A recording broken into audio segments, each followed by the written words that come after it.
try this. This is the book. This one's from 1919. This one's from 1942. Same one, just updated. And by the way, let's put the context on here. 1919, we just had the end of World War I. Right. And all these people are pouring out of Europe saying, we've had it with this place. No more of this. We're going to America. So we have this real flood of immigration coming in. Here in 41, you've had Czechoslovakia, you've had Poland, and they're going, oh my gosh, it's starting again. Get the heck out of here. So in 41, we're not even in the war really good, and we're getting this flood of immigration Okay, again. so let me just give you a couple of things that I just perusing this. How things have changed. It's exactly the same. No alien shall hereafter be naturalized or admitted as a citizen of the United States who cannot Speak English. speak English. Wow. If you cannot speak English, this requirement shall not apply to aliens who are physically unable to comply therewith. If they're otherwise qualified to become citizens of the United States, blah, blah, blah, blah, blah. Now, let me go something to the Founding Fathers believed on this. Yeah. What did God do at the Tower of Babel to disperse their unity? He confused their language. Confuse the language. When you don't speak the same language, you can't be in unity. You speak the same language, you can be a unified nation. Tower of Babel was the proof of that. And that's why from the Founding Fathers forward, one language was the key thing. You could speak any other language you wanted to, but you had to have English. How about this one?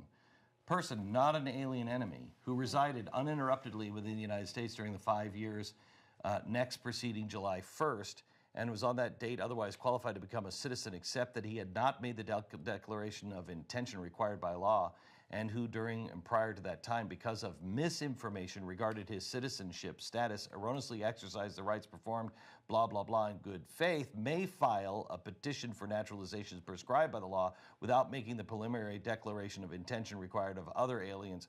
So in other words, if you were here and you misstated for some reason, you know how you got here or whatever, we're going to make an exception for you. Am I reading this right?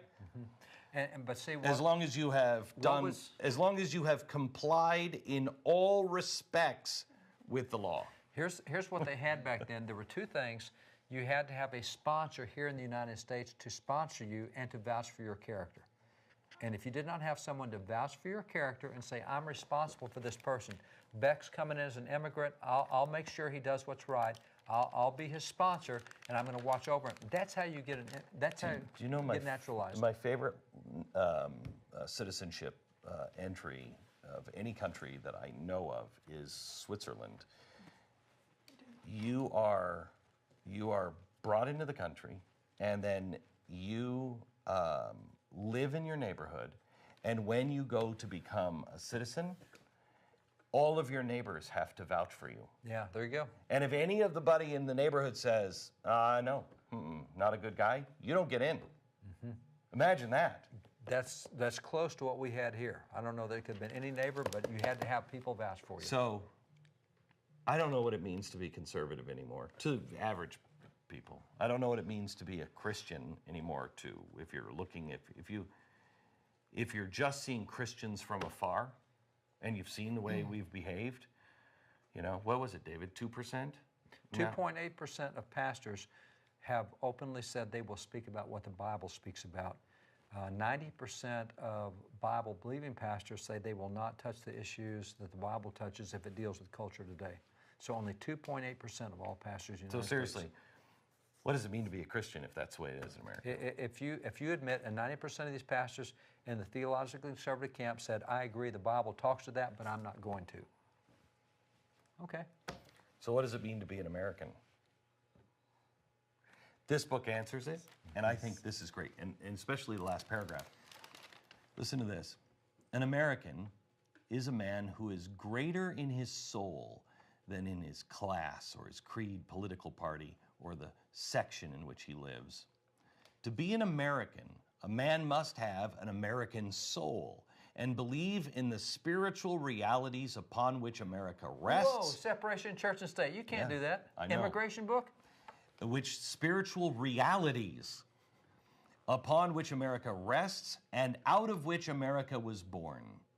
America was created to unite mankind by those passions which lift and not by the passions which separate and debase. There's no way we're getting, no way any of this so far is going. Not current We haven't even policy. gotten to the good part yet. We came to America, either ourselves or in the persons of our ancestors, to better the ideals of men and make men see the finer things, to get rid of the things that divide and make sure of the things that unite. But it was but a historic accident, no doubt, that this great country was called United States. Yet I'm very thankful that it has the word united in its title. The man who seeks to divide men from men to men, group from group, interest from interest in this great union is striking at this country's heart. Progressives do only groups. They don't do individuals. They do only groups. If I have lived in any degree, and if I have forgotten what America was intended for, I shall thank God if you will remind me that I was born in America. You dreamed dreams of what America was to be, and I hope you brought these dreams with you, for America is more likely to realize dreams, the dreams such as you have brought. You are enriching us if you came expecting us to be better than we are. And in support of these truths, we must mutually pledge to each other our lives, our fortunes, and our sacred honor. Wow. That's incredible. That's what it is. Wow. Not printing that now. Not printing that now. And by the way, you're printing the part about how you have to speak English. If you could print it, you'd have to print it in all of the languages. 17 languages. Including the language that sounds like. So, more stuff. Let's jump into Civil War time. Okay. Civil War time, Ulysses S. Grant, and he's obviously the leader of the Union forces in the Civil War. And there's an interesting article in here about a Civil War hero. This one right here. Oh. And by the way, here's the Clem. guy. Right there. That's who we're talking about. This is much older. Shh. Yeah, this is much older. Okay. Actually, we got pictures of him in World War I as well.